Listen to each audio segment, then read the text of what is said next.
আলহামদুলিল্লাহ রাব্বিল আলামিন ওয়াসসালাতু ওয়াসসালামু আলা আশরাফিল আম্বিয়া ওয়া সাইয়্যিদিল মুরসালিন নবিয়িনা মুহাম্মদ ওয়া আলা আলিহি ওয়া আসহাবিহি আজমাইন। আমরা গত সপ্তাহে নবী করিম সাল্লাল্লাহু আলাইহি সাল্লামের জন্ম উপলক্ষে যে বিষয়গুলো এসেছিল সেগুলো আমরা আলোচনা করেছিলাম। আজকে আমরা নবী করিম সাল্লাল্লাহু আলাইহি সাল্লামের জন্মের পরের ঘটনার দিকে যাব। তবে জন্ম উপলক্ষে অনেকগুলো ঘটনা বিভিন্ন রেওয়ায়েতে এসেছে এবং এত বেশি ঘটনা এসেছে যে এগুলোর বর্ণনাকারী যারা ছিলেন, রেওয়ায়েতকারী যারা ছিলেন,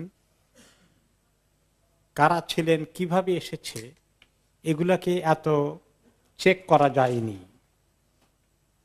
কারণ তিনি যখন থেকে নবী হয়েছেন, কত বছর বয়সে নবুয়তের ঘোষণা এসেছে? 40 বছর বয়সে। তার আগ পর্যন্ত তিনি যদিও অনেক দিক থেকেই কিছু ওনার আলামত বোঝা যায় যে তিনি স্পেশাল, অনেক ভালো মানুষ, কিন্তু নবী হবেন এটা কি কেউ জানতো? আরব দেশে কেউ জানতো না। কাজে ওনার ঘটনা কি হয়েছে এগুলাকে ধরে রাখা, এগুলাকে মুখস্থ করে রাখা, এগুলাকে বর্ণনা করা, এই সমস্ত কিছু পাওয়া যায়নি। এই জন্য ওনার জন্ম তারিখটাও কবে, এটা নিয়ে অনেক রেওয়ায়েত এসেছে। আমরা তো একটা শুনেছি 12 রবিউল আউয়াল, মৃত্যুর দিনটা এটা ঠিক কনফার্ম যে 12 রবিউল আউয়াল ওনার ওফাত হয়েছে, ইন্তেকাল হয়েছে। এটা আমাদের সাহাবীদের কাছ থেকে প্রচুর সহি রেওয়ায়েত আসে। কিন্তু জন্ম যে 12 রবিউল আউয়াল হয়েছে এটার ব্যাপারে কিছু রেওয়ায়েত থাকলেও 8 রবিউল আউয়াল হয়েছে, 20 রবিউল আউয়াল হয়েছে, এরকম অনেকগুলো রেওয়ায়েত আছে। তার মানে কেউ মুখস্থ করে রাখে নাই এরকম করে যেভাবে ওনার ইন্তেকালটাকে মুখস্থ করে রেখেছেন সাহাবায়ে কেরাম। কারণ ওই সময় ওনার প্রত্যেকটি কথা, প্রত্যেকটি কাজ, প্রত্যেকটি ঘটনা সাহাবায়ে কেরাম নবুয়তের পরে সহি তরিকায় রপ্ত করে রেখেছেন।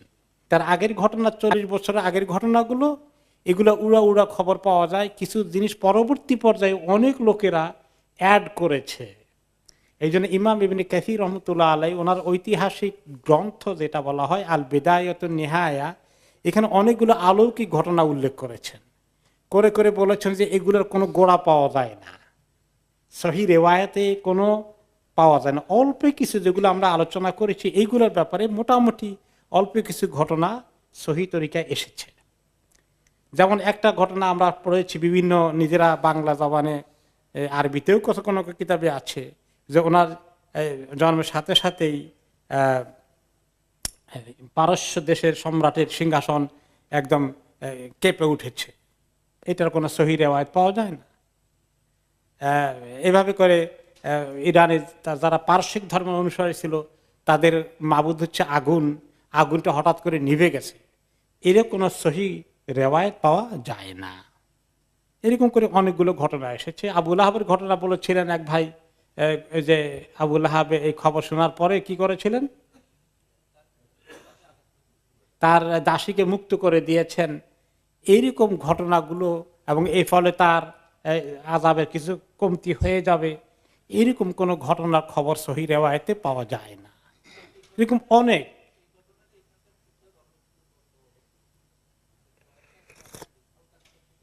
হ্যাঁ, স্টিল কেউ কেউ এগুলা খুতবায় বলেন এবং বয়ানের সময় আসে। আমি অনেকগুলো লেখাপড়া করার চেষ্টা করেছি এবং লেখাপড়া করে করে করে করে যেটা সহি পাওয়া গেছে, টিকেছে, সেইটা নিয়ে এসেছি।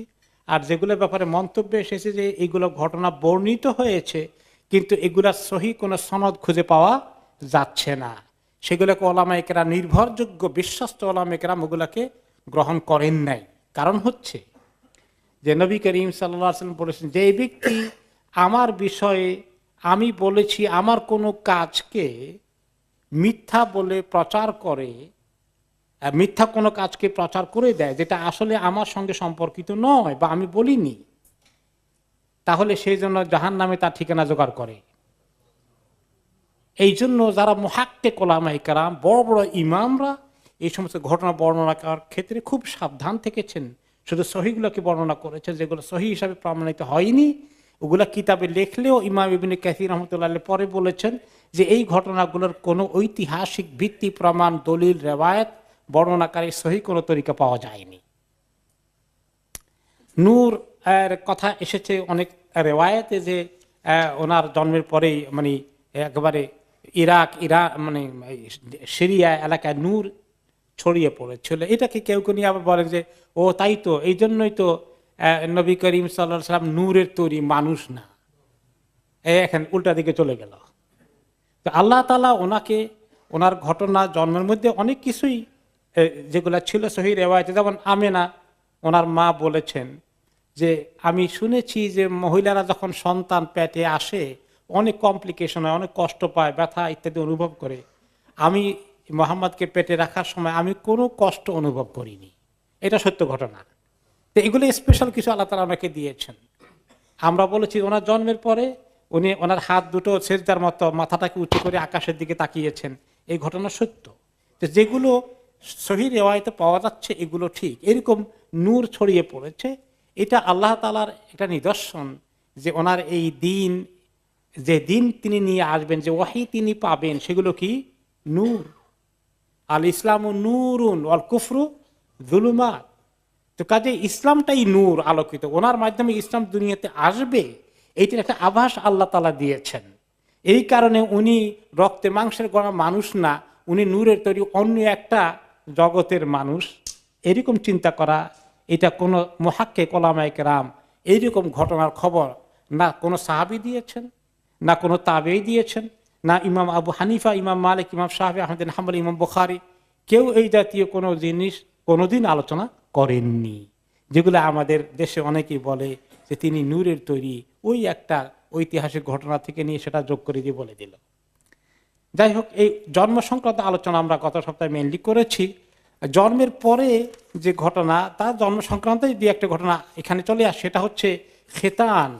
ওনার কি মুসলমানি হয়েছে নাকি মুসলমানি হয়নি, এই বিষয় নিয়ে আবার অনেকগুলো ভুল রেওয়ায়েত পাওয়া গেছে। ভুল রেওয়ায়েতে কি এসেছে, তিনি নাকি বলেছেন, এই দালায়েল নবুয়তে খুব দুর্বল একটি রেওয়ায়েত এসেছে, নবী করিম সাল্লাল্লাহু আলাইহি ওয়াসাল্লাম নাকি বলেছেন, তিনি বলেছেন, এরকম সহিহ রেওয়ায়েত নাই। যে দুর্বল রেওয়ায়েতে আছে তিনি নাকি বলেছেন, মিন কারামাতি আলা রাব্বি, আমার রব আমাকে যে সমস্ত সম্মানিত করেছেন তার মধ্যে অন্যতম হচ্ছে আন্নী উলিদতু মাখতুনান, যে আমি মুসলমানি অবস্থায় খাতনা করা অবস্থায় আমার জন্ম হয়েছে। ওয়ালাম ইয়ারা আহাদুন সাওআতি, আর কেউ আমার গোপন অঙ্গ দেখতে পায়নি, দেখা লাগেনি। এই কথাটা সত্য রেওয়ায়েত নয়। এরকম আরেকটি রেওয়ায়েত এসেছে, এই যে ওনার দাদা আব্দুল মুত্তালিবকে বলা হয়েছে যে আপনার নাতি তো জন্ম হয়েছে মাখতুনান মাসরুরান, তার এই খেতান অবস্থায় জন্ম হয়েছে, খতনা করা অবস্থায়। তখন তিনি খুবই খুশি হয়েছেন, বলেছেন যে আমার এই সন্তানের, নাতিকেও সন্তান বলে আরব দেশে, তার বিশাল শান হবে ভবিষ্যতে। এগুলোর কোনো ভিত্তি নাই, সনদগুলো একেবারেই ভিত্তিহীন। ইবনে কাসির রহমতুল্লাহ আলাইহি বলেছেন যে এইগুলো মধ্যে কোনো সহিহ রেওয়ায়েত পাওয়া যায়নি। কেউ কেউ কোনো লোক বলছে মুতাওয়াতির রেওয়ায়েত আছে, এগুলোর কোনো ভিত্তি নাই। ইবনুল কাইয়িম রহমতুল্লাহ আলাইহি বলেছেন যে এইগুলো যে সমস্ত হাদিসে এসেছে, হাদিসগুলো লা ইয়াসিহু, এগুলো মোটেই সহিহ নয়, বরঞ্চ এগুলো বানানো হাদিস হিসাবে প্রমাণ করেছেন ইমাম আবুল ফরজ ইবনুল জাওজি রহমতুল্লাহ আলাইহি। কোনো সহিহ হাদিস এই বিষয় নাই, বরঞ্চ যে হাদিস এসেছে সহিহ তরিকায় সেটা এসেছে যে লাম্মা কানাল ইয়াউমুস সাবিআ, সপ্তম দিনে ওনার জন্মের, মিন বিলাদাতিহি খাতানাহু আব্দুল মুত্তালিব আলা আদাতিল আরব, আরবদের তরিকা অনুযায়ী, আরবদের কাছে নবী ইব্রাহিম আলাইহিস সালামের এই বকেয়া সুন্নতটা তখনও জারি ছিল, যে আরবরা কি করত, জন্মের পরে ছেলে শিশুকে তারা মুসলমানি করিয়ে দিত। সেই তরিকায় সপ্তম দিবসে নবী করিম সাল্লাল্লাহু আলাইহি ওয়াসাল্লামের এই খাতনার ব্যবস্থা করেন তার দাদা আব্দুল মুত্তালিব। এবং ওই সপ্তম দিবসেই তিনি একটি আকিকা দান করেন, একটা ভেড়া দিয়ে আকিকা দান করেন এবং একটি ছোটখাটো অনুষ্ঠানের আয়োজন করেন এই মুসলমানি খাতনা উপলক্ষে। এবং কোরাইশদের যারা আব্দুল মুত্তালিবের ঘনিষ্ঠ, তাদেরকে অনেকে দাওয়াত দিয়েছিলেন। তো তারা জিজ্ঞেস করলেন, আপনার নাতির কি নাম রেখেছেন? তিনি বললেন, সাম্মাইতুহু মুহাম্মাদান, আমি তার নাম রেখেছি মুহাম্মদ। তাহলে সপ্তম দিবসে খতনা করে ফেলা, আকিকা দেওয়া, নামকরণ করা, এগুলো নবী ইব্রাহিম আলাইহিস সালামের বাকি বকেয়া সুন্নত। আরবদের মধ্যে, বিশেষ করে কোরাইশ সম্প্রদায়ের মধ্যে যারা ইব্রাহিম আলাইহিস সালামের পরবর্তী বংশধর, শিরক ঢুকে গেলেও এগুলো কিছু কিছু তারা জারি রেখেছিল। সেই তরিকা ওনার খতনা হয়েছে প্রপারলি। উনি বিনা খতনায় জন্মগ্রহণ করেননি, যেটা আমরা ছোটকাল থেকে শুনে এসেছি। এবং এইটা খতনা করার মধ্যে তো এমন অনেক লোক আছে, অনেক অমুসলিমও আছে, খতনা ছাড়া জন্ম হয়। আমার আত্মীয়দের মধ্যে একজন আছে যে খতনা ছাড়াই জন্ম হয়েছে। এটা হইলেই তো অস্বাভাবিক, বিরাট কিছু বড় বুজুর্গের কারণ তো হয়ে যায় না। অমুসলিমদের মধ্যে ওইটা হতে পারে, আল্লাহ সৃষ্টির মধ্যে আল্লাহ এভাবে করেন। তো যখন এই মোহাম্মদ নাম শুনলো, আরবদের কাছে তো এই নাম কখনো ছিল না। কোরাইশ বংশের যে মেহমানরা বললো যে এই নাম পাইলেন কই, আর এটা কি উদ্দেশ্য রাখলেন? আমাদের সমাজে, আমাদের পরিবারে প্রথা অনুযায়ী যে সমস্ত নামগুলো ব্যবহার করে সেগুলো রাখলেন না কেন? তখন তিনি জবাব দিলেন, আরাদতু আন ইয়াহমাদাহুল্লাহু তাআলা ফিস সামা ওয়া খালকুহু ফিল আরদ। আমি চেয়েছি এই সন্তানকে যেন আল্লাহ তাআলাও তার গুণ, তার প্রশংসা করেন এবং জমিনের লোকেরা যেন তার প্রশংসা করে। মুহাম্মদ শব্দের অর্থ হচ্ছে যাকে অনেকেই প্রশংসা করে, মুহাম্মদ প্রশংসিত।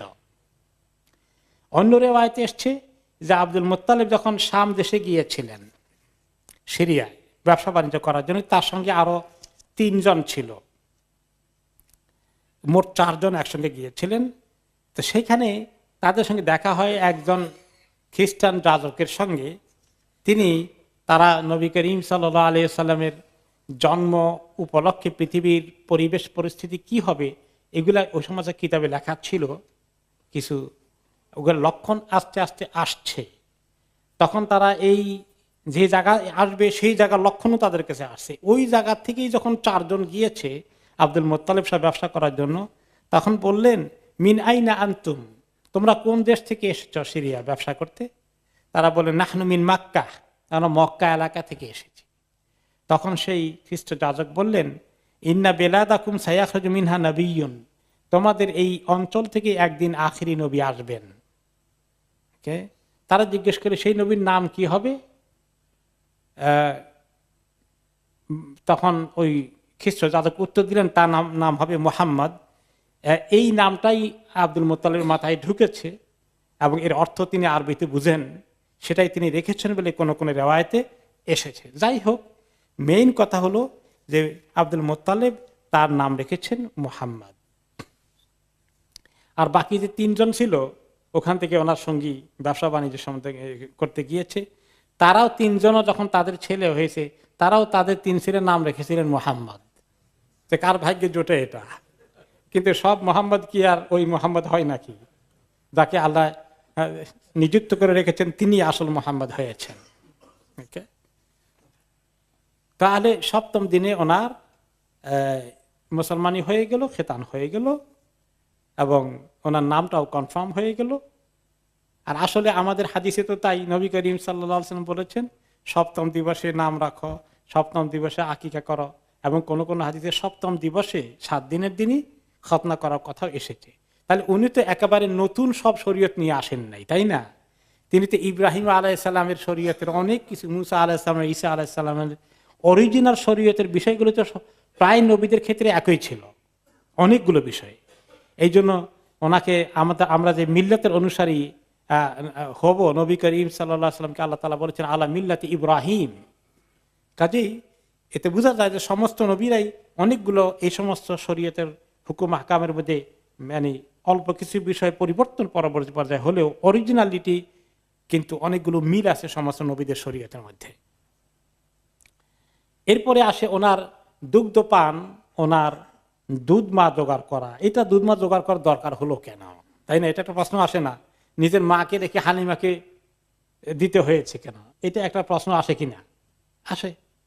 প্রথমত হলো যে ওনার জন্মের পরেই অবশ্যই উনি ওনার মায়ের দুধ খেয়েছেন, প্রথমে আমেনার দুধ খেয়েছেন, এবং এরপরে আরেকজন বাঁধি ছিল এই আবু লাহাবের এই বাঁদির কথা সহি রেওয়ায়েতে আসছে, তার নাম হলো সুয়াইবা।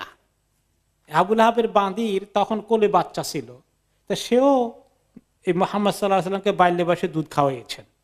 হালিমার কাছে যাওয়ার আগে এখানেও সেও কয়েকদিন দুধ খাওয়ানোর চান্স নিয়েছেন। কারণ অনেক সময় মহিলারা যখন দেখে যে সুন্দর বাচ্চা কোলে নিতে মনে চায়, তাই না? কোলে নিলে এখন মহিলার তো নিজের ছোট বাচ্চা আছে, বুকে দুধ আছে, তো সে মহিলা শখ করে খাওয়াই দিয়েছে। আর ওই মহিলা অনেককে এইভাবে দুধ খাওয়াইছে। এমনকি হামজা রাদিয়াল্লাহু আনহু, নবী করিম সাল্লাল্লাহু আলাইহি ওয়াসাল্লামের এই কাছাকাছি জন্মের পিরিয়ডে ওনারও জন্ম হয়েছে, ওনারও দুধ খাওয়াইছে এই মহিলা সুয়াইবা। এই সুয়াইবাটা মহিলাটা পরবর্তী পর্যায়ে উনি ছিলেন ওই ইথিওপিয়া থেকে আসা বাঁধি আবু লাহাবে। তিনি পরে ইসলাম কবুল করেছেন কি কবুল করেননি এটা নিয়ে বেশ কিছু রেওয়ায়েত এসেছে। এরপরে আরেকজনের দুধ তিনি খেয়েছেন, উম্মে আইমানের খবর এসেছে। শেষ পর্যায়ে হালিমা সাদিয়া ওনাকে দুগ্ধ মায়ের দায়িত্ব পালন করেন। সেই হালিমা সাইদা বা হালিমা সাদিয়া, তার বিষয়ে আমাদের আলোচনা আসবে, আমরা সেদিকে যাব। এক নম্বরে তার আগে যে কেন আরবরা এটা করত, কোরাইশরা বিশেষ করে। মক্কা শহর হলো একটা শহর, ছোটখাটো হলেও, এবং সেখানে প্রাকৃতিক পরিবেশ এত সুন্দর নয় বাচ্চাদের বড় হওয়ার জন্য। কোরাইশরা খুব আশরাফ প্রকৃতির লোক, এবং তাদের সমাজের এটা সিলসিলা ছিল যে তাদের বাচ্চাদেরকে তারা বেদুইনদের এলাকায় পাঠাবে। কারণ বেদুইনদের এলাকা হলো অরিজিনাল আরব আবহাওয়া সেখানে আছে। মক্কা হলো এটা একটা মাল্টিকালচারাল মানে টাউনের মতো, বিভিন্ন সময়ে বিভিন্ন জায়গাতে লোকজন এসে সেটেল হয়েছে। আরবি ভাষা একদম শুদ্ধ অরিজিনাল পাওয়া যায় বেদুইন এলাকায় ভাষা শেখার জন্যে, এক নম্বরে। দুই নম্বর হচ্ছে ওখানে খোলা ময়দান। মক্কা শহরটা আপনার উঠা নামা পাহাড়ের চিপার ভিতরে, এখন তো কিছু কাটাকাটি করে একটু বড় শহর হয়েছে। এক সময় যখন পাহাড়গুলো শুধু ছিল, সমতল ভূমি তেমন নাই, অল্প কতটুকু জায়গার মধ্যে তারা একটু বসবাস করছে। হাওয়া বাতাস আলো দৌড়াদৌড়ি শারীরিকভাবে গঠন হওয়ার মতো পরিবেশ এগুলো নাই। এই জন্য কোরাইশরা একটু উন্মুক্ত ময়দানে তাদেরকে পাঠাতো। প্রত্যেকের ছেলে হয়ে গেলেই এভাবে তারা নিয়ে যেত ছেলে মেয়েদেরকে ছোট বয়সে। এরপরে সেখানে ঘোরাঘুরি করলে বেদুইনদের ওই এলাকায় অনেক ছুটাছুটি দৌড়াদৌড়ি করার কারণে তারা শারীরিকভাবে অনেক মজবুত হবে। আমাদের গ্রামের ছেলেপেলেরা, আমরা ছোটকালে যখন গ্রামে পুকুরে ঝাঁপ দিয়েছি, তারপরে কত খেলাধুলা করেছি, শারীরিকভাবে পরিশ্রম করেছি, পরবর্তী পর্যায়ে আমাদের ছেলে মেয়েরা অনেকের নাতিপুতিরা জন্ম নিচ্ছে যে এখানে ছোট ছোট বাসার মধ্যে এমন করে বড় হচ্ছে। চিকেনের ফার্মের মধ্যে চিকেন যেভাবে প্রতিপালিত হয় এরকমই তো হচ্ছে, তাই না? এই সমস্ত ছেলেপেলেকে দেশে গ্রামে ছেড়ে দিলে গ্রামের ছেলের সঙ্গে দৌড়াদৌড়ির মধ্যে কুস্তি লাগালে পারবে কিছু না। তা আরবরা বীরের জাতি, তারা চিন্তা করেছে কোরাই যে ছেলেপেলেরা মক্কা ছোট জায়গা মানুষ হতে গিয়ে এরা সব দুর্বল হয়ে যাবে, সব দুর্বল সিংহ হয়ে যাবে। এদেরকে ওই বেদুইনদের এলাকায় সেখানে উন্মুক্ত ময়দানে দৌড়াদৌড়ি ঘোরাঘুরি এই সমস্ত প্রাকৃতিক পরিবেশের সঙ্গে যুদ্ধ করে তারা বড় হবে, তারা বীর হিসাবে এবং শারীরিকভাবে অনেক মজবুতি নিয়ে তারা আসবে। এটা ছিল একটা তাদের ট্র্যাডিশন এবং কালচার। এরপরে তারা মনে করে যে শহরের পরিবেশ পলিউটেড, গ্রামের পরিবেশে হয়ে গেলে সেখানে ন্যাচারাল তাদের মন মগজ চিন্তা বুদ্ধি এগুলো অনেক আরো কিছু মোর প্রাকৃতিক হবে, মোর ন্যাচারাল হবে, আরো মজবুত হবে। এই সমস্ত কারণে তারা এগুলো করে দিয়েছিল এবং সেই সিস্টেমের মধ্যেই নবী করিম সাল্লাল্লাহু আলাইহি সাল্লাম পড়েন। এখন ওনার হালিমা সাদিয়ার কাছে যাওয়ার কাহিনী। ওকে, হালিমা সাদিয়া হচ্ছেন কবিলা সাদ ইবনে বাকর থেকে বেদুইন এলাকার। ওনার পুরো নাম হচ্ছে হালিমা বিনতু আবি দুআইব আস-সাদিয়া। ওনার স্বামীর নাম ছিল আল হারিস ইবনু আব্দ আল উজ্জা, আব্দুল উজ্জা আর কি স্বামীর বাবার নাম, স্বামীর নাম হলো আল হারিস। তো ওই মহিলার কোলে একটা বাচ্চা ছিল, মেয়ে বাচ্চা, তার নাম ছিল আশ-শাইমা বিনতুল হারিস। ওই কোলে বাচ্চা থাকলেই তো আরেক বাচ্চাকে দুধ খাওয়াতে পারবে, তাই না? তো সেই বাচ্চা আর নবী মুহাম্মদ সাল্লাল্লাহু আলাইহি ওয়াসাল্লামের বয়স কাছাকাছি।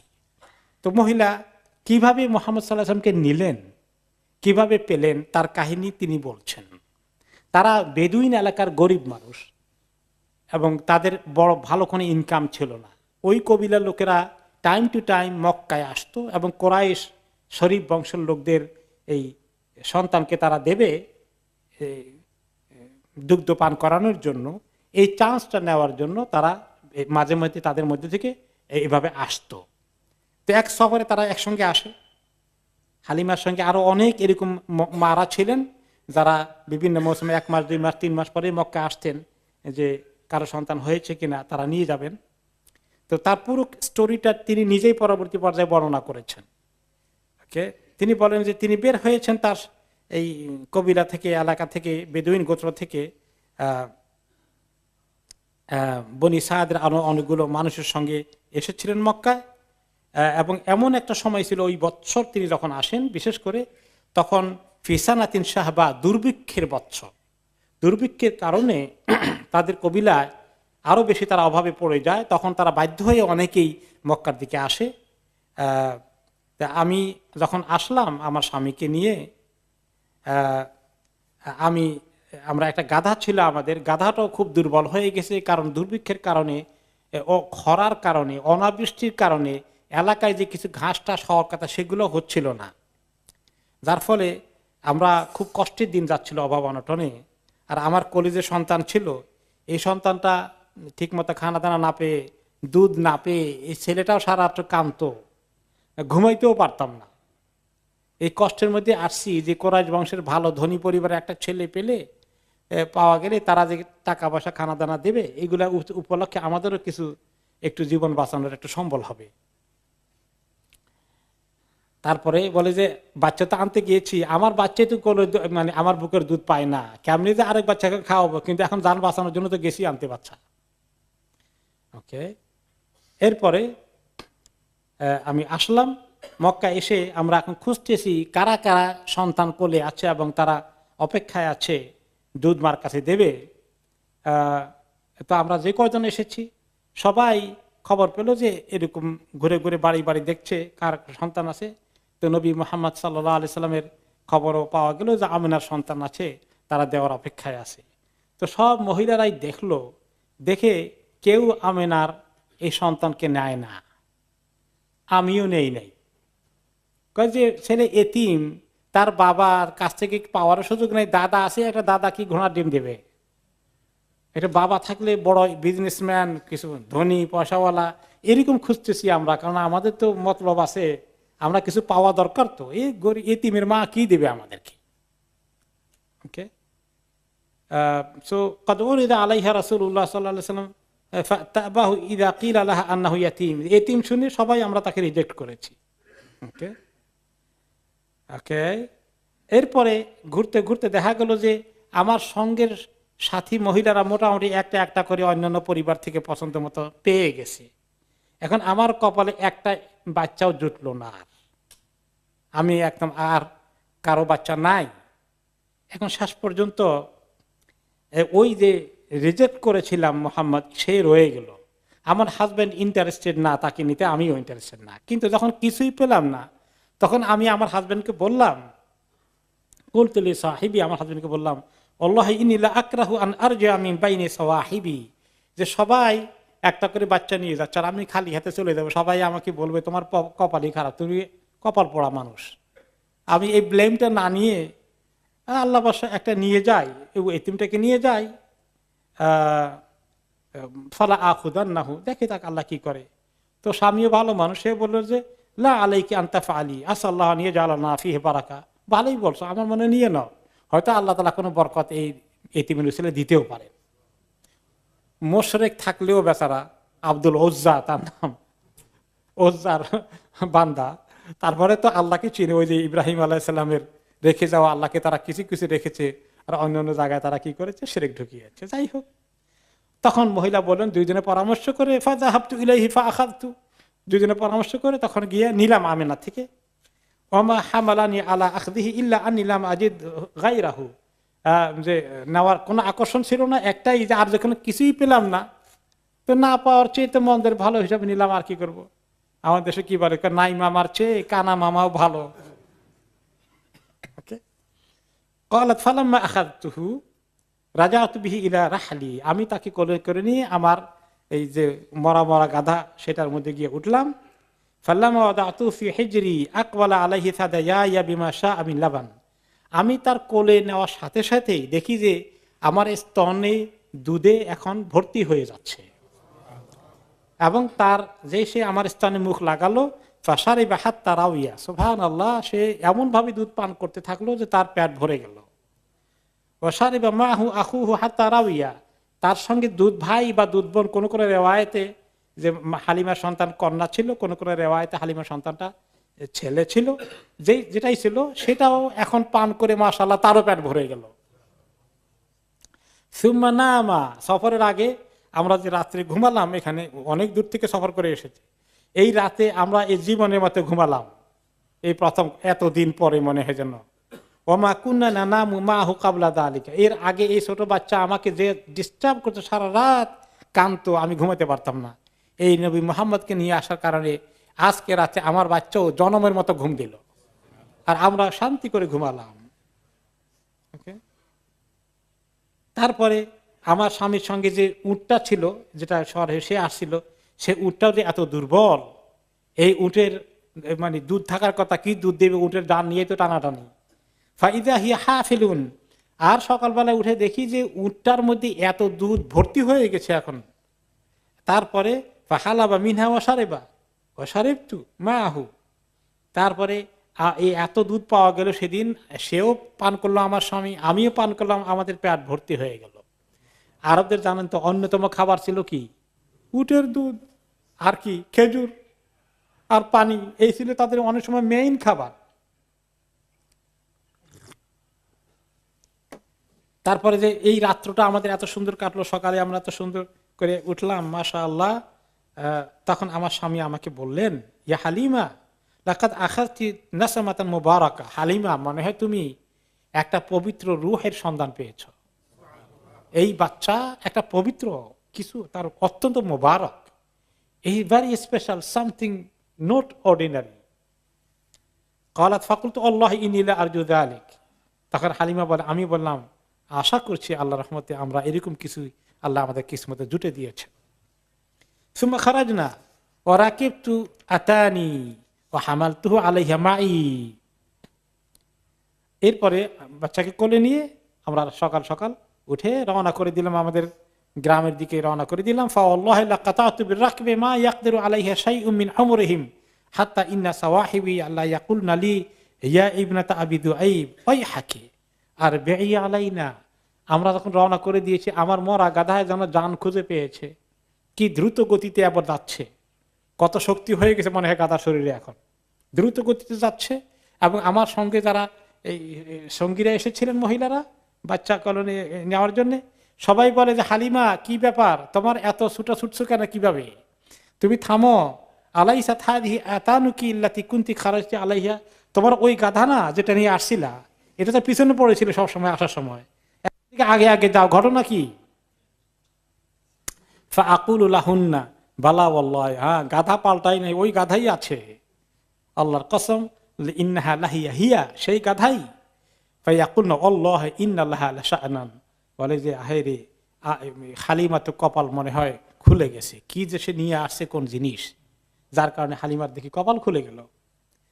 অতঃপর হালিমা বলেন, আমরা তাকে নিয়ে আসলাম আমাদের বেলাদ বনি সাআদের আমাদের কবিলার মধ্যে চলে আসলাম। ওয়ামা আ'লামু আরদান মিন আরদিল্লাহি আজদাবা মিনহা, আর আমাদের জমিনটা তখন আরব দেশে সবচেয়ে বেশি দুর্ভিক্ষের কারণে এফেক্টেড হয়ে যায়, খরা, অনাবৃষ্টি, বৃষ্টি নাই, এবং ঘাসটা সব মরে সাফ। আমাদের উটগুলো, ছাগলগুলো, গাধাগুলো যে কোথায় চড়াবে, গ্রামের লোকেরা অস্থির হয়ে গেছে। কিন্তু আমার যে একটা ছোটখাটো ছাগলের পাল ছিল, সেগুলো তো সবগুলোই শুকিয়ে পেটে আর পিঠে লেগে গেছে। তারপরে ফাকানাত গানাবি তারুহু আলাইয়া হিনা কাদেমনা বিহি মা আনা সেবা আন লুব্বানান, এরপরে আমার সেই ছাগলগুলো যখন চড়াতে যায়, সেখান থেকে এগুলা কি খায় আল্লাহ জানে। এই নবী মুহাম্মদকে ঘরে আনার পর থেকে ওই দিন থেকে প্যাট ভর্তি করে ছাগলগুলো ঘরে চলে আসে, এবং এই ছাগল থেকে আমরা সুন্দর পরিমাণ দুধ পাচ্ছি এবং আমরা আলহামদুলিল্লাহ দুধ খাচ্ছি, অন্যদেরকেও দিচ্ছি। ওমা ইয়াহলিবু ইনসানুন কাতরাতা লাবান, আমাদের আশেপাশের প্রতিবেশীদের কারো কিসমতে এক ফোঁটা দুধ জুটছে না, কারণ কোনো ছাগল উটের কোনো দুধ নাই, সব শুকিয়ে গেছে। ওকে, হাত্তা কানাল হাদিরুনা মিন কওমিনা ইয়াকুলুনা লিরুয়াইহিম, আমাদের আশেপাশে লোকগুলো বলে, এই ছেলেপিলেরা যেগুলো ছাগল চড়াইতে যায়, উট চড়াইতে যায় মাঠের মধ্যে, তোরা কোথায় ছাগল চড়াস, উট চড়াস? যেখানে হালিমার ছেলে হালিমার উট চড়ায় এবং ছাগল চড়ায় ওই জায়গায় নিয়ে যাবি, তার ছাগল পেট ভর্তি করে আসে, তোদের ছাগল খালি পেটে আসে কেন? ওকে, তারপর তারা তাই করে, কিন্তু দেখা যায় তাদেরগুলা ওই পেটে পিঠে লেগেই ফেরত আসে, কিন্তু এই হালিমার গুলো পেট ভর্তি করে ঘুরে আসে। এইভাবেই তাকে আল্লাহ বরকতে ভরপুর করে দিলেন। এরপরে হালিমার সঙ্গে কন্ট্রাক্ট ছিল 2 বছর তাকে রাখবে, 2 বছর পরে ফেরত নিয়ে আসবে, এবং দুধ খাওয়ার টাইমও তো শেষ। কোরআনে পাক তো মেইনলি 2 বছর খাওয়ানোর কথা আছে, সব নবীদের, ইব্রাহিম আলাইহিস সালামেরও একই শরীয়ত ছিল, সেটা আরবরা ফলো করতো। 2 বছরই তারা দুধ খাওয়াতো এবং তারপরে নিয়ে আসতে হবে। এখন কিন্তু হালিমা বলেন যে 2 বছরে এই মোহাম্মদ মনে করেন 4 বছরের বাচ্চা হয়েছে। মাশাআল্লাহ, তার গ্রোথ খুব মাশাআল্লাহ ফাস্টার ছিল যে কোনো বাচ্চার তুলনায়। হালিমা বলেন যে এইভাবে সে যখন বড় হয়ে গেল, এখন তো তার যাওয়ার সময়, আমরা চিন্তা করি যে তাকে আমরা তো নিতে হবে। এখন নেওয়ার পরে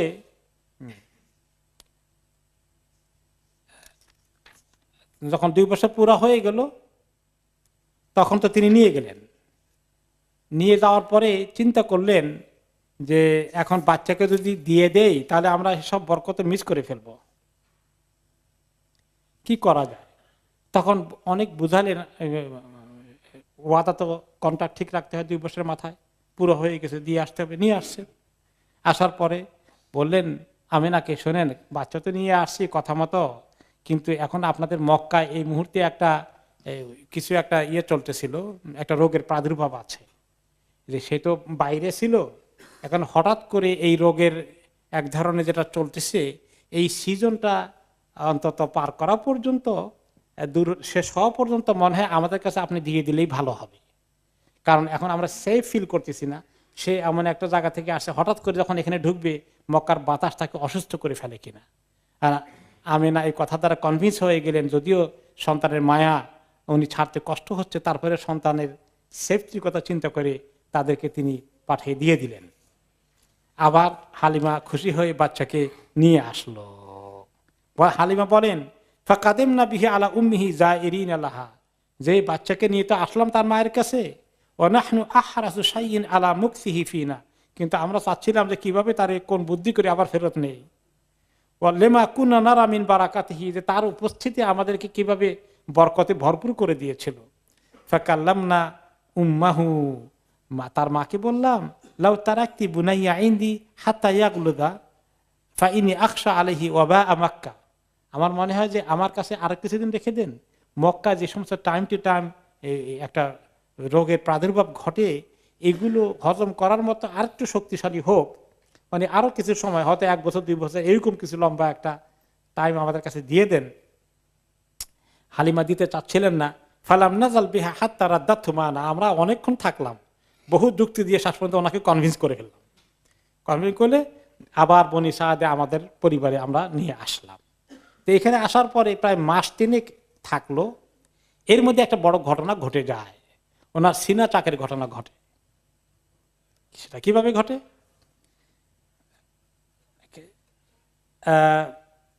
এই ঘটনাটা পরবর্তী পর্যায়ে নবী করিম সাল্লাল্লাহু আলাইহি সাল্লাম উনি নিজে পরে বড় হওয়ার পরে বর্ণনা করেছেন, কারণ এই সময় যে ঘটনা ঘটছে উনি নিজে এটা মনে রাখতে পেরেছেন। উনি প্রতিদিন ছাগল চড়ানোর জন্য ওনার যে 2 ভাই বোন আছে তাদের সঙ্গে চলে যেতেন মাঠে। তিনি বলেন কানাত হাদেনাতি মিন বনি সাদ বিন বাকর, আমাকে যে দুধ মা কোলে নিয়েছিলেন বনি সাদ থেকে, ফান্তালাকতু আনা ওয়া ইবনুল্লাহা ফি বাহমিন লানা, যে তার ছেলের সঙ্গে আমরা 2 জনে ছাগল চড়াইতে মাঠে গেলাম, ওয়ালাম নাখুয মা'না যাদান, আমাদের সঙ্গে সেদিন খাবার কিছু আনা হয় নাই, আমরা খাবার ছাড়াই চলে গেছি মাঠে, ছাগল চড়ানোর জন্য আছি। ফাকুলতু ইয়া আখি ইযহাব ফা'তিনা বিযাদিন মিন ইনদি উম্মিনা, আমি বললাম যে ক্ষুধা লেগে গেছে, আমার ওই দুধ ভাইকে বললাম এটা আমার কাছে গিয়ে একটু খাবার নিয়ে আসো। আসলে আল্লাহ তাআলা ওনার দিলের মধ্যে এই ক্ষুধা ঢুকাই দিয়েছেন, কিছু একটা ঘুরতে হবে এখন। হ্যাঁ, তো একটু খাবার নিয়ে আসো, আমি ছাগল দেখি।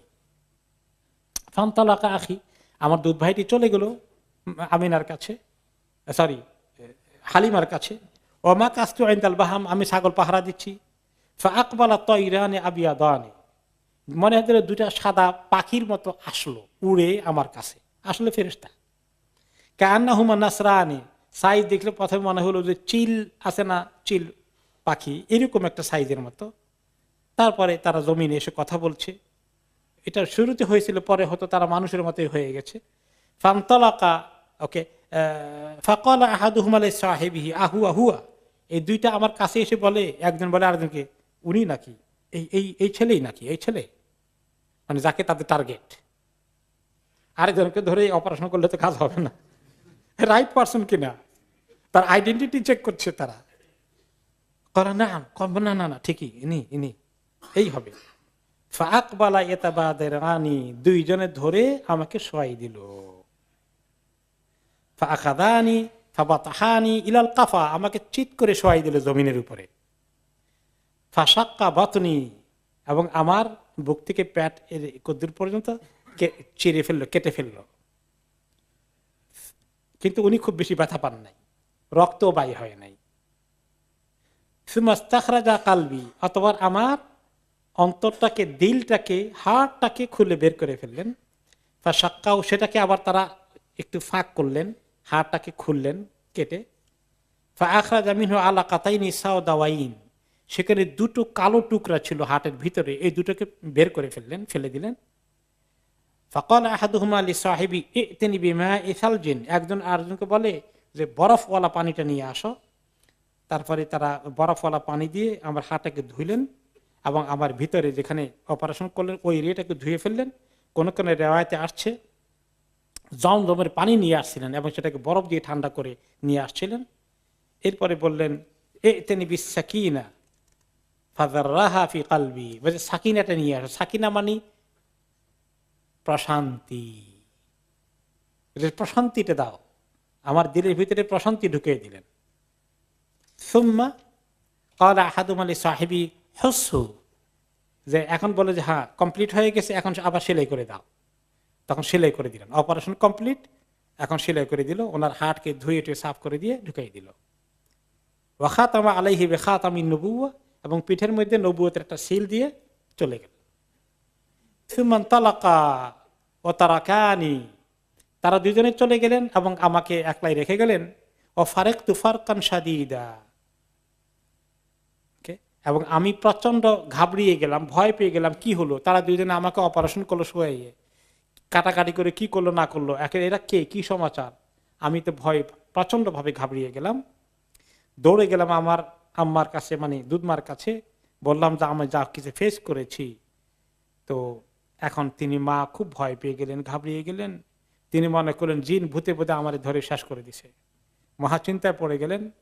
ফাকালাত উঈদুকা বিল্লাহ, সুবহানাল্লাহ, একটা কথা মহিলা বললেন যে আল্লাহর কাছে, আল্লাহর মাধ্যমে তোমাকে প্রোটেকশন দিচ্ছি, আল্লাহ যেন তোমার হেফাজত করে। এরকম জিন ভূত বলা মুসিবত কিছু তোমাকে পেয়ে থাকলে সেই মুসিবত থেকে যেন আল্লাহ তোমাকে হেফাজত করে। এরপরে মহিলা আর দেরি করলেন না, মহিলা তার স্বামীর সঙ্গে আলাপ করলেন। স্বামীকে বললেন যে এই ঘটনা ঘটছে, কি করা যায়। স্বামী বললেন সর্বনাশ, জিন ভূত কোনটা যে তার পিছনে লাগছে, আল্লাহ আমি মুসিবতে পড়ে যাবো। আরেকজনের আমানত নিয়ে আসছি, জোর করে চাইয়ে সময় বাড়িয়ে, এখন কোনো কিছু অঘটন ঘটার আগে জলদি করে আমানত পৌঁছাই দেয়, আর কোনো কথা নাই। ওকে, এই ঘটনাটা আরেকটি রেওয়ায়েতে আসছে, যে সেটা হচ্ছে কাছাকাছি, ওই রেওয়ায়েত রিপিট করার দরকার নাই। এরপরে ওনারা চলে গেলেন আবার এই মায়ের কাছে, আমিনা কাছে, মুহাম্মদ সাল্লাল্লাহু আলাইহি ওয়াসাল্লামকে নিয়ে। এর ওই অংশটুকুন আবু হুরায়রা রাদিয়াল্লাহু তাআলা আনহু বলেন, ওকে না, এখানে আরো মাঝখানে দুটো রেওয়ায়েত এসছে, সেগুলোকে আমরা স্কিপ করব। আমরা মেইনলি যাব যখন ইয়ের কাছে, আমিনার কাছে নিয়ে গেলেন। আমিনার কাছে নেওয়ার পরে আমিনা বললেন, কি ব্যাপার, তোমরা এত তাড়াহুড়ো করে নিয়ে আসলে কেন?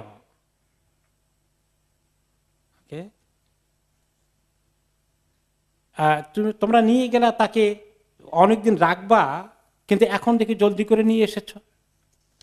বলে যে না, আমরা চিন্তা করলাম যে মোটামুটি সে একরকম ঠিক হয়ে গেছে, এখন মোটামুটি নিয়ে আসা যায়, এখন আমরা আর দেরি করা রাইট মনে করলাম না আর কি।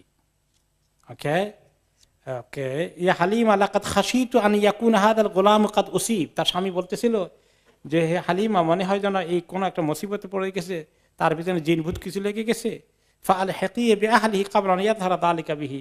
এটা ভালো করে এফেক্টেড হওয়ার আগে জলদি করে আমানত আমরা পৌঁছে দেই। আমরা নিয়ে গেলাম সেখানে। হালিমা আমাদেরকে দেখেতে চমকিয়ে গেলেন, বলেন ইন্নাহু কাদ বালাগা আল্লাহু বিইবনি ওয়া কাদাইতু আল্লাযী আলাইয়া আতাখাওয়াফতু আল আহদাথ আলাইহি ফাআদাইতুহু ইলাইকি কামা তুহিব্বিন ফাকালাত আমিনা মা হাযা শা'নুকি ফাসদিকিনি খাবারাকি। বলল যে আমরা চিন্তা করলাম, আলহামদুলিল্লাহ মোটামুটি ছেলে এখন উপযুক্ত হয়ে গেছে, এখন আমরা যে দায়িত্ব নিয়ে গেছিলাম দায়িত্ব পূরণ হয়ে গেছে, এখন কোন সময় কি ঘটে না ঘটে, একটু বড় হয়েছে, আমরা বিপদ আপদের ঘটার আগেই মনে করলাম আপনার কাছে নিয়ে আসি, সহি সালামতে আল্লাহ তাআলা আপনার কোলে ফিরাই দেখ।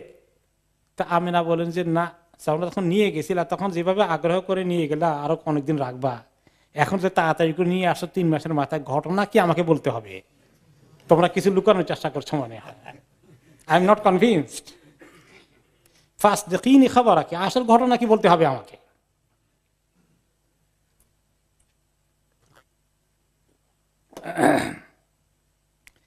قالت হালিমা ফালাম তাদানি হাত্তা আখবারতুহা। হালিমা বলেন যে মহিলা আমাকে ছাড়লেন না, শেষ পর্যন্ত বলতে বাধ্য হলাম, অঘটন তো একটা ঘটে গেছে। এরকম গিয়েছিল বাইরে, এভাবে তার ঘটনা করছে, কারা দুইজন এসে তার বুক টুক ফেটে ফেটে কি করছে না করছে এগুলা তার কাছ থেকে আপনি শুনতে পারবেন। আমরা ঘাবড়ে গেছি আসলে। ফাকালাত আমিনা আতাখাওয়াফতি আলাইহি শাইতান। তো আমিনা বলেন, তোমরা কি মনে করেছো শয়তান জিন ভূত কিছু তাকে এফেক্ট করেছে, তার উপরে সওয়ার হয়েছে, আসর করেছে? ক্বালাত হালিমা নাম। হালিমা হ্যাঁ, এরকমই আমরা আশঙ্কা করেছি। ফাকালাত আমিনা কাল্লা, নো ওয়ে, কখনো নয়। ওয়াল্লাহি মা লিশ-শাইতানি আলাইহি মিন সাবিল, আল্লাহর কসম শয়তান তার কাছেও আসতে পারবে না কোনদিন। ওয়া ইন্না লিবনি লাশা'নান দাইহি আনকি, আমার এই সন্তানের বিশাল এক ফিউচার আছে আলহামদুলিল্লাহ। কি যে হবে তাতে তিনি জানেন না, কিন্তু কিছু একটা হবে, মহান কিছু। সৃষ্টিকর্তা তাকে মহান কিছু জন্য সৃষ্টি করেছেন, আমি কনফিডেন্ট। তা ঠিক আছে, তোমাদের ওয়ারি করার দরকার নেই, আমার আমানত রেখেই যাও, ফাইন। এভাবে উনি নিয়ে আসলেন আমিনা কে। তাহলে 2 বছর 3 মাস যদি হয়, এখন 2 বছর 3 মাসে আমিনার ঘরে আসলেন। এভাবে আমিনা কোলে লালিত পালিত হলেন। হতে হতে ওনার বয়স যখন হয়ে গেল 6 বছর, আমিনা চিন্তা করলেন যে তিনি একটু মদিনায় যাবেন, এবং মদিনা থেকে আসার পথে এই ছেলেকে নিয়ে ছেলের বাবার কবর জিয়ারত করে আসবেন।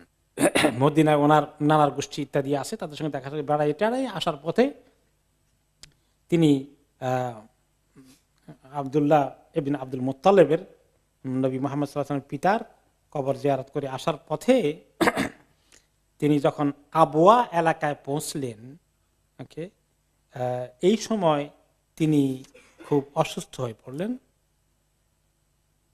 এবং এই অসুস্থ অবস্থায় হঠাৎ করে এত ডিটেরিয়েট করলো যে তিনি সেখানেই ইন্তিকাল করে ফেললেন। নবী মুহাম্মদ সাল্লাল্লাহু আলাইহি ওয়াসাল্লাম তিনি তখন খুব এই মাকে হারালেন এই অবস্থায়, সুবহানাল্লাহ। তো ওনার সঙ্গে একজন কৃতদাসী ছিল আমিনার সাথে, উম্মে আইমান রাদিয়াল্লাহু আনহা। তিনি পরে ইসলাম কবুল করেছেন। উম্মে আইমান তাকে নিয়ে আসলেন কোলে করে মক্কার দিকে। ওকে, উম্মে আইমান নবী করিম সাল্লাল্লাহু আলাইহি ওয়াসাল্লামকে কোলে করে মক্কায় পৌঁছে গেলেন। এই খবর আব্দুল মুত্তালিবের কাছে গেল। আব্দুল মুত্তালিব এই নাতির জন্য তার জানটা মানে তার নাতির ভিতরে ঢুকে রয়েছে। যখন নাতির তার পুত্র আব্দুল্লাহ মারা গেল, তখনও তিনি দুনিয়াতে আসার আগে কত কষ্ট পেয়েছেন।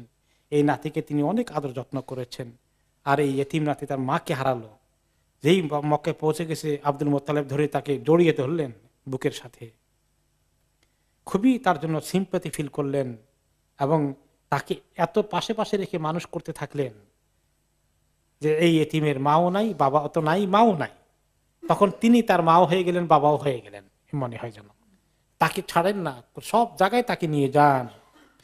তার শোয়ার ঘরে আব্দুল মুত্তালিব তো মক্কার লিডার, ধনী মানুষ, বড় লোক, সবাই তাকে ভয় করে। তিনি হচ্ছেন মক্কার আমির বলতে পারেন। তো ছেলেরাও বাবাকে অনেক ভয় করে, ছেলেমেয়েরা সহজে কাছে যায় না, সবার ঘরে যখন তখন ঢুকে না। কিন্তু নবী মুহাম্মদ সাল্লাল্লাহু আলাইহি ওয়াসাল্লাম সব সময় অ্যাক্সেস আছে। তিনি দাদার সাথে ঘুমান, দাদা তাকে ছাড়া নাস্তা খান না, খাবার খান না, ভাত খান না, রুটি খান না, কিছুই খান না। লা ইয়াকুলু তাআমা ইল্লা ক্বালা আলাইয়া বিইবনি ফায়ুতা বিহি ইলাইহি। যখনই তাকে খাবার দেওয়া হয়, কোন শিখাইতে বলে আমার ছেলে কই, ছেলে কই। ছেলে বলতে কে? মুহাম্মদ, নাতি। তা আরবরা নাতিকেও ছেলে বলে, আবার ওই দাদাকেও বাবা বলে, মানে ইদিসে সিলসিলা। তো এই নাতি একটু ছোট ছেলে আর কি, আর দাদা যে বাবা হয় মানে একটু বড় বড় বাবা আর কি। এইভাবে আরবদের কাছে রেওয়ায়াত বলার ক্ষেত্রে। আমাদের দেশের নাতিকে ছেলে বলে আবার লোকেরা হাসবে, এটা কেমন কথা। দাদাকে বাবা বললে আবার হাসবে, কিন্তু আরবদের কাছে দিস ইজ দেয়ার কালচার। একদিন এইভাবে আস্তে আস্তে একটু বড় হয়েছেন। বড় হতে গিয়ে একদিন ওনার বয়স বোধ হয় প্রায় 8-এর কাছাকাছি, তো একটা উট হারিয়ে গেছে।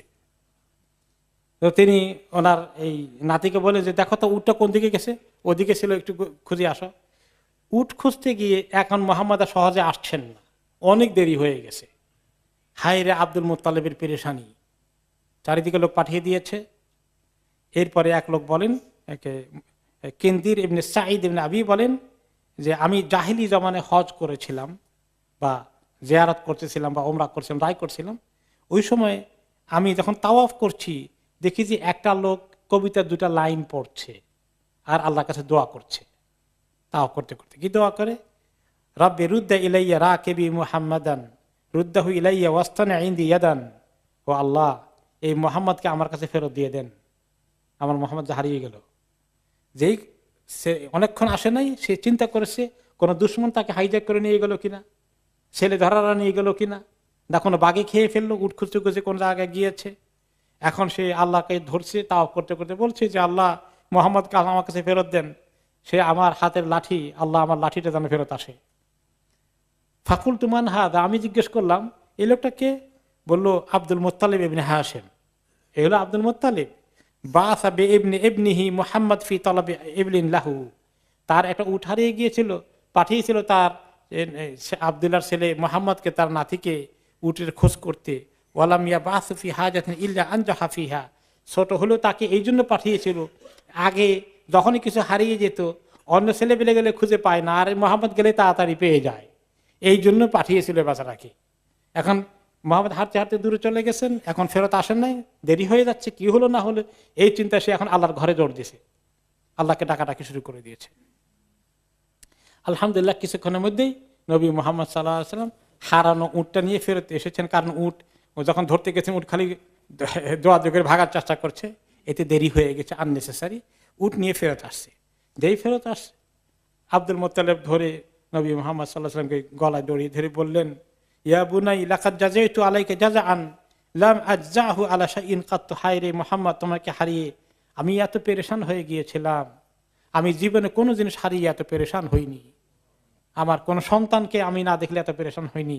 আল্লাহি লা আবআসুকা ফি হাজাতিন আবাদা। আর কোনদিন, আল্লাহর কসম, কোনো কিছু হারানো জিনিস খুঁজছে আর কোনোদিন তোমাকে আমি পাঠাবো না। ওয়ালা তুফারিকুনি বাদা হাদা আবাদান। এই ঘটনার পরে আর কোনোদিন যেন তুমি আমার থেকে, যতদিন বেঁচে আছি, এক মুহূর্তের জন্য তোমার আমাকে চোখের নাগালের বাইরে আমি যেতে দেব না।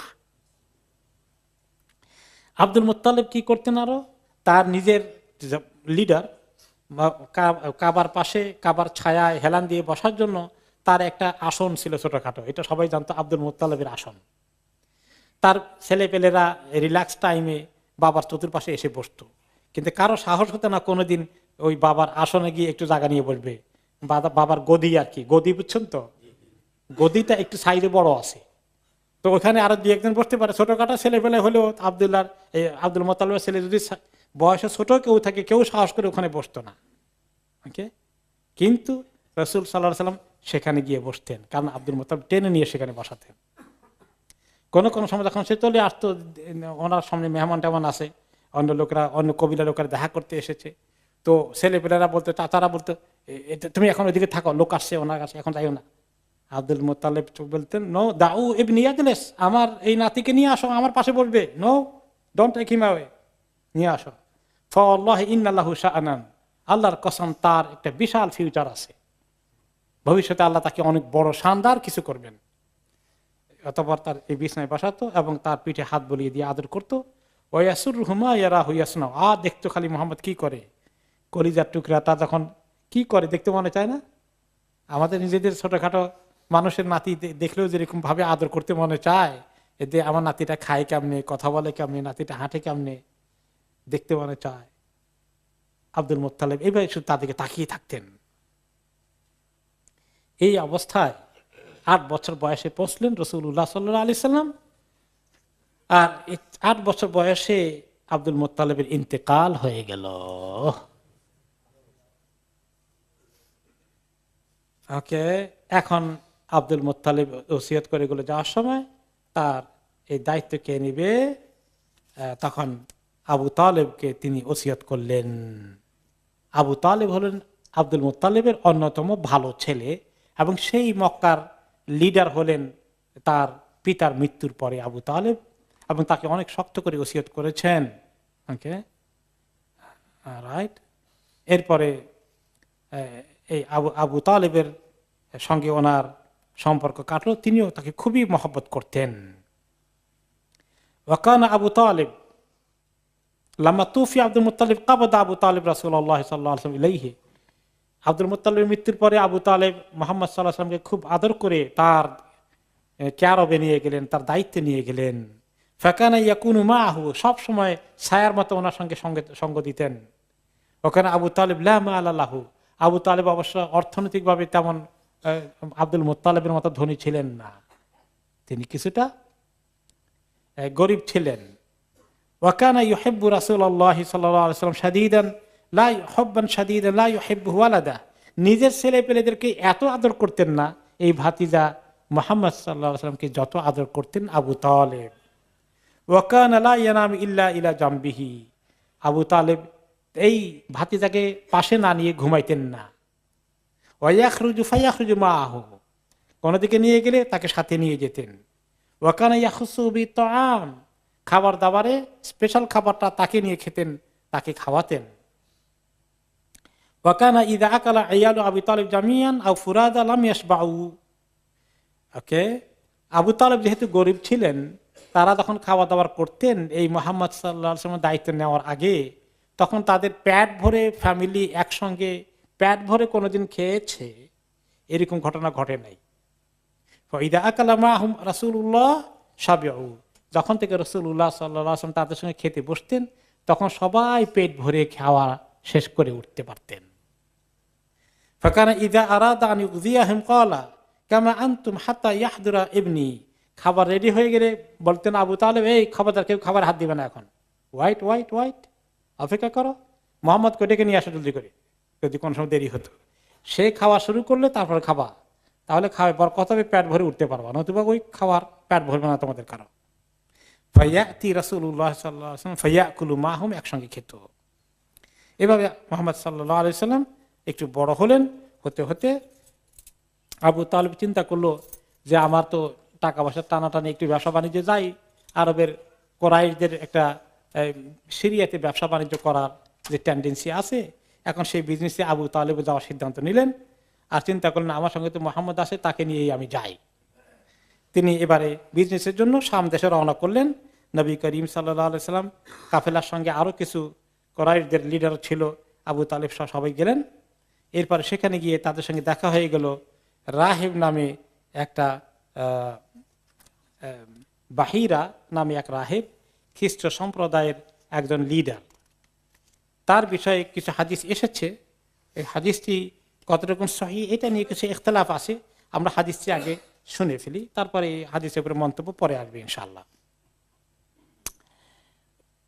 সিরিয়ার দিকে রওনা করলেন। সেখানে পথিমধ্যে সিরিয়ার মেইন শহরে যাওয়ার আগে বাহিরা নামে একজন ধর্মযাজকের সঙ্গে পথে দেখা হলো। তো ওনারা এক জায়গায় রেস্ট নিচ্ছিলেন, সেখানে বাহিরা ছুটে আসলো, বলল এর আগে এরকম কোরাইশদের অনেক কাফেলা যাওয়া আসা করতো, বাহিরা তাদেরকে দেখতো কিন্তু এমন গুরুত্ব দিত না। কিন্তু দিস টাইম যখন তারা এখানে তার পাশে দিয়ে, তার আস্তানার পাশে দিয়ে যাচ্ছে, তার কিউরিসিটি হলো সামথিং স্পেশাল ইজ হেয়ার, কিছু একটা এখানে স্পেশাল কিছু আছে, সে এটার ফিল করলো। তখন সে আসলো, এসে তাদেরকে দেখার চেষ্টা করলো যে এরা কারা, কে এসেছে। এবং সেখানে একজন কিশোর বা যুবক হয়েছেন তখন এই নবী মুহাম্মদ সাল্লাল্লাহু আলাইহি ওয়াসাল্লাম, তার প্রতি তার চোখ আটকে গেল। ফাআখাযা বিয়াদি রাসূলিল্লাহ সাল্লাল্লাহু আলাইহি ওয়াসাল্লাম, ওনার নবী করিম সাল্লাল্লাহু আলাইহি ওয়াসাল্লাম হাতটা ধরে বলল, হাদা সাইয়্যিদুল আলামিন, এ তো সারা বিশ্বের লিডার হয়ে যাবে, সাইয়্যিদুল আলামিন হবে। হাদা রাসূল রাব্বুল আলামিন, রব্বুল আলামিন তাকে নবী রাসূল করে পাঠাবেন। ইয়াবআসুহুল্লাহু রাহমাতান লিল আলামিন, আর সমস্ত বিশ্বের জন্য আল্লাহ তাকে রাহমাতুল লিল আলামিন করে পাঠাবেন। ফাকাল লাহু আশিয়াখুন কুরাইশ মা ইলমুকা, কুরাইশের আরো লিডার যারা আছে, আবু তালেবের সঙ্গী সাথী বলে, আরে বাবার তুমি এত খবর কই পালা, তোমার কাছে এত খবর কেমনে আসলো? ক্বালা ইন্নাকুম হিনা আশরাফতুম মিনাল আকাবা লাম ইয়াবকা শাজারুন ওয়ালা হাজারুন ইল্লা খাররা সাজিদান, তোমরা যখন আকাবা এলাকা থেকে রওনা করে দিয়েছিলে, অর্থাৎ সিরিয়া এলাকায় ঢোকার আগে একটা পাহাড় আছে, পাহাড় অতিক্রম করে যখন তোমরা এই বর্ডারে ঢুকলে, তখন থেকে আমি নোটিস করেছি যে যত রকমের গাছ পাথর ইত্যাদি আছে সবগুলোই যেন সেজদা করছে কাউকে। ওয়ালা ইয়াসজুদানি ইল্লা লিনাবিয়্যিন, এবং আমার নলেজ অনুযায়ী এগুলা সেজদা করে একমাত্র নবী হিসাবে কেউ থাকলে তাকে সেজদা করে, আর নবী ছাড়া কাউকে তারা সেজদা করে না। আমি দেখতে পেলাম তারা সেজদা করছে। ওয়া ইন্নী আ'রিফুহু বিখাতামিন নবুওয়াতি আসফালা মিন গুদরুফি কাফাত কাতিফি মিসলা তুফাহা, আর আমি আরো ভালো করে কনফার্ম হয়েছি তার কাপড়ের ফাঁকে দিয়ে, তার ঘাড়ের নিচে, পিঠের মধ্যখানে যে একটি আপেলের সাইজের মতো যে নবুয়তের খাতামুন নবিয়্যিন, নবুয়তের সিল আছে, এটা আমি দেখার চান্সও নিয়ে ফেলেছি। এর একটা এরকম ছোট্ট একটা চামড়া, মানে একটু গোস্ত একটু উঁচু, এবং সেখানে কতগুলো এক্সট্রা পশম এরকম করে ওই এরিয়াটা কাভার করেছে। যেভাবে আমাদের বডির মধ্যে মাঝে মধ্যে কোনো কোনো এলাকা থাকে না, একটু কারো কারো শরীরে এরকম দাগ থাকে, জন্ম দাগ বলে আমাদের দেশে, আর কোনো নাম আছে কিনা, বিভিন্ন আঞ্চলিক নাম আছে। তো ওখানে একটু উঁচু এবং কয়েকটা চুল একটু বড় হয়ে থাকে, পশম কয়েকটা, এরকম একটা এরিয়া সেখানে আছে। ওকে, সুম্মা রাজা ফাসানা আলাহুম তাআমান, এটা দেখে সে কথা বলে সে বাহিরা তার নিজের আস্তানায় আসলো এবং কিছু খাবার তৈরি করলো। ফালাম্মা আতাহুম বিহি ওয়া কানা হুয়া আইয়া রাসূল ফি রিআইয়াতিল ইবল, খাবার নিয়ে এসেছে, এসে দেখে যে এদেরকে খাওয়াবে, কিন্তু মেইন টার্গেট তো একজন এসে গেছে, উনি তো নাই, কোথায় গেছে উনি? ওই যুবকটা কই? বলে তাকে আমাদের ওই উটগুলো দেখা সাক্ষাৎ করাতে, মানে লুক আফটার করতে ঘাসের কাছে নিয়ে পাঠিয়ে দিয়েছি, এখন খাবার তো এদের জন্য আনা নাই, মেইন পার্সনই মিসিং। ক্বালা আরসিলু ইলাইহি, ওকে, তখন তারা পাঠালো ওনার কাছে, ওনাকে নিয়ে আসতে, ওনাকে নিয়ে আসো, আমি খাবার তো সে তার উপলক্ষে এনেছি। তো নিয়ে আসলো, যখন নিয়ে আসছে দেখা যায় উনি আসছেন ভরা দুপুরে রোদের মধ্যে, ওনার মাথায় উপরে একটা মেঘের ছায়া ওনাকে ফলো করছে। ফালাম্মা দানা মিনাল কওম ওয়াজাদাহুম কাদ সাবাকু ইলা ফাইই শাজারা, ওকে, যখন তারা উনি আসলেন, ফালাম্মা জালাসা রাসূলুল্লাহ সাল্লাল্লাহু আলাইহি ওয়াসাল্লাম মা লা ফাইই শাজারা আলাইহি, তখন ওইখানে ওই সময় একটা গাছের অস্তিত্ব সেখানে ছিল, ওই গাছের ছায়া সবাই বসেছিল। যেই নবী করিম সাল্লাল্লাহু আলাইহি সাল্লাম আসলেন, গাছের ছায়া বাহিরা দেখতে পেলেন যে এটা নবী করিম সাল্লাল্লাহু আলাইহি সাল্লামের দিকে ছায়াটা এভাবে যাচ্ছে। ওদের কাছ থেকে গাছটা সরে ছায়া দিচ্ছে এখন এদিকে। ফাকাল বাইনামা হুয়া কায়িমুন আলাইহিম ওয়া হুয়া ইউনাশিদুহুম উনজুরু ইলা ফাইয়া শাজারা মা লা আলাইহি, তোমরা দেখতে পাচ্ছ না এই যে গাছের ছায়া তোমাদের থেকে সরে ওনার দিকে চলে গেছে। তখন সে তাদেরকে লক্ষ্য করে বলল, এই স্পেশাল বালক যে এই তোমাদের সঙ্গে এই যুবক যে আছে, লা তাযহাবু বিহি ইলার রোম, খবরদার তাকে নিয়ে তোমরা ফার্দার রোমদের এলাকায় যেও না, খ্রিস্ট সম্প্রদায়ের এরিয়ার ভিতরে ঢুকো না। ফাইন্নার রুমা ইন রাআউহু আরাফুহু বিসিফাতি ফায়াকতুলুনা, সেখানে তারা চরমপন্থী খ্রিস্টান, তারা যদি দেখে যে আখিরি নবী চলে এসেছে, চিনতে পায়, তাহলে তারা তাকে কিল করে ফেলবে, হত্যা করে ফেলবে। ফালতাফাতা ফাইদা বিসাবআতিন কাদ আকবালু মিনার রুম ফাস্তাকবালাহুম ফাকালা মা জাআ বিকুম। এবং রিওয়ায়াত কতটুকু সহিহ কতটুকু সহিহ না পরে চেক হবে। এখন বলা হচ্ছে যে এই কথাবার্তার ভিতরেই দেখে যে রোমানদের সাইড থেকে 7 জন চলে এসেছে, এইখানে হাজির হয়ে গেছে অলরেডি। ক্বালু, তারা জিজ্ঞেস করলো মা জাআ বিকুম, তোমরা কি কারণে এখানে এসেছো? ক্বালু জিনা আন হাযা নবী খারিজান ফি হাযা আশ-শাহর, যে এই মাসেই এই নবী নবুয়ত নিয়ে পাওয়ার কথা, এই নবুয়ত পাবে, আমরা এই নবী তালাশে এসেছি।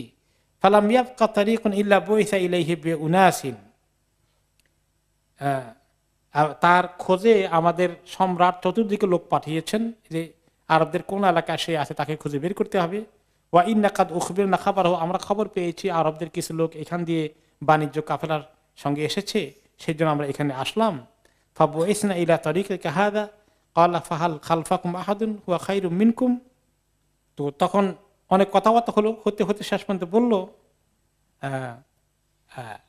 বাহিরা তখন তাদেরকে বলছে, আচ্ছা তোমরা ওই নবীকে, নবীর নবুয়ত পাওয়া স্টপ করতে চাও তাই না, তার যেন এগুলো না হয় কিছু। তো আল্লাহ তাআলা যদি কাউকে নবী বানানোর সিদ্ধান্ত নেয়, তোমরা কি তাকে আটকাতে পারবা? কলুলা, তা তো পারবো না।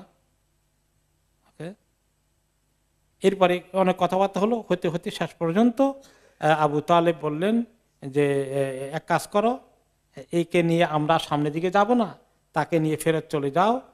আবু বকর এবং বেলালকে দিয়ে পাঠিয়ে দিলেন যে তোমরা তাকে নিয়ে মক্কায় চলে যাও। কিন্তু এই হাদিসটির ব্যাপারে অনেক কথাবার্তা এসেছে, কোন কোন স্টোরিতে এই ঘটনাটাকে উল্লেখ করা হয়েছে।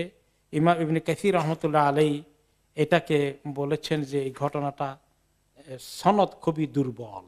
ইমাম ইবনে কাসির বলেছেন, ইমাম যাহাবি বলেছেন হাদা মুনকারুল হাদিস, মুনকার জিদ্দান। কারণ এই সময় আবু বকর মাত্র 10 বছর বয়স এবং নবী করিম সাল্লাল্লাহু আলাইহি সাল্লাম তার থেকে আরো ছোট। আর বেলাল এই সময় কিভাবে থাকবে? বেলালের তো এই সময় কোনো সন্তানই হওয়ার কথা না। কাজে কাহিনীটি আসলে ঠিক নয়, এই ঘটনাটা আসলে ঠিক নয়। বরঞ্চ নবী করিম সাল্লাল্লাহু আলাইহি সাল্লাম নিজে আসলে মা খাদিজার সম্পদ নিয়ে পরবর্তী পর্যায়ে আসছে, তিনি কিভাবে করতে বাণিজ্য কাফেলায় সিরিয়া এলাকায় এসেছেন যেখানে রোমান সম্রাটের কন্ট্রোল ছিল। ঠিক আছে, এই ঘটনাটা সেখানে মিলে না বিধায় ইমাম যাহাবি এই ঘটনাটাকে রিজেক্ট করেছেন এবং এটা আসলে সত্য ঘটনা নয়। বরঞ্চ তিনি যখন আস্তে আস্তে বড় হলেন তখন তিনি আবু তালেবের ঘরে, আবু তালেব লা মাল আল্লাহু, তার সম্পদ ছিল না বিধায় আবু তালেব কিছু ছাগল চরানোর ব্যবস্থা করলেন এবং এই দায়িত্ব তিনি দিলেন নবী মুহাম্মদ সাল্লাল্লাহু আলাইহি সাল্লামকে। তিনি মক্কার বাইরে গিয়ে কিছু ছাগল চরানোর কাজ করতেন এবং সেটা আবু তালেবের জন্য কিছু হেল্পফুল হতো। এবং এটা পরবর্তী পর্যায়ে রাসূলুল্লাহ সাল্লাল্লাহু আলাইহি ওয়াসাল্লাম বলেছেন, মা বাআসাল্লাহু নাবিয়ান ইল্লা রাআল গানাম, আল্লাহ তাআলা যখনই কোনো নবীকে পাঠিয়েছেন ছাগল চরানো ছাড়া কোনো নবী পাঠান নাই। কারণ কি? ক্বালা আসহাবু ওয়া আনতা ইয়া রাসূলুল্লাহ, আপনি কি ছোটকালে ছাগল চড়িয়েছেন? ক্বালা নাম, আমিও চড়িয়েছি। কুনতু আর আহা আলা কারারিত আলি আহলি মক্কা, মক্কা লোকদের কাছে সামান্য কিছু অল্প পয়সা দিয়ে তারা আমাকে রাখাল হিসাবে ব্যবহার করেছে এবং আমি ছাগল চড়িয়েছি, যেটা এনে আবু তালেবের হাতে দিয়েছে, কোন রকমের বেচারা সংসার চালিয়েছেন। এবং তিনি আরো বলেন যে মুসা আলাইহিস সালামও ছাগল চড়িয়েছেন, দাউদ আলাইহিস সালামও ছাগল চড়িয়েছেন, আর আমিও ছাগল চড়িয়েছি। ওয়ানা আর আগানা মানলি আহলি বে আজিয়াদ, এই যে মক্কা আজিয়াদ এলাকা আছে ওনাদের বাড়ির কাছে, ওই আজিয়াদ এলাকায় আমি ছাগল চড়িয়েছি, তিনি সেটা বলেছেন। তো এই ছাগল চড়ানোর মধ্যে অনেক শিক্ষা আছে নবীদের জন্য, অনেক ট্রেনিং আছে। কারণ পরবর্তী পর্যায়ে উম্মত চড়াইতে হবে, যে উম্মত চড়ানোর কাজ কি সোজা কাজ নাকি? ঠিকঠাক রাখা সবকিছু, এগুলোর জন্য অনেক ধৈর্য লাগে। ছাগলকে যদি তার আবার আপনি যদি উল্টা দিকে টানেন, ছাগল কি যায় নাকি? ছাগলে যদি মর্জি না টানে, তখন আপনি ছাগলকে এভাবে টানতেছেন রশি দিয়ে, ছাগল কি করে? পাও দিয়ে এরকম করে আটকে ধরে রাখে, মানে আসবে না সে তার মর্জি না হলে, কায়দা করে আনতে হবে। তো এইভাবে রাসূলুল্লাহ সাল্লাল্লাহু আলাইহি ওয়াসাল্লামকে, নবীদেরকে আল্লাহ তাআলা ছাগল চড়িয়ে তাদের ধৈর্যের পরীক্ষা করেছেন, কিভাবে লুক আফটার করতে হয় এবং কিভাবে এগুলাকে পাহারা দিতে হয়, যে কোনখান দিয়ে তারা ঘাস খেতে খেতে উল্টা দিকে চলে যাবে এবং সেখানে তারা শিয়ালের খপ্পরে পড়বে, নেকড়ে বাঘের খপ্পরে পড়বে। উম্মতকে এইভাবে পাহারা দিতে হবে, শয়তানের খপ্পরে যেন তারা না পড়ে।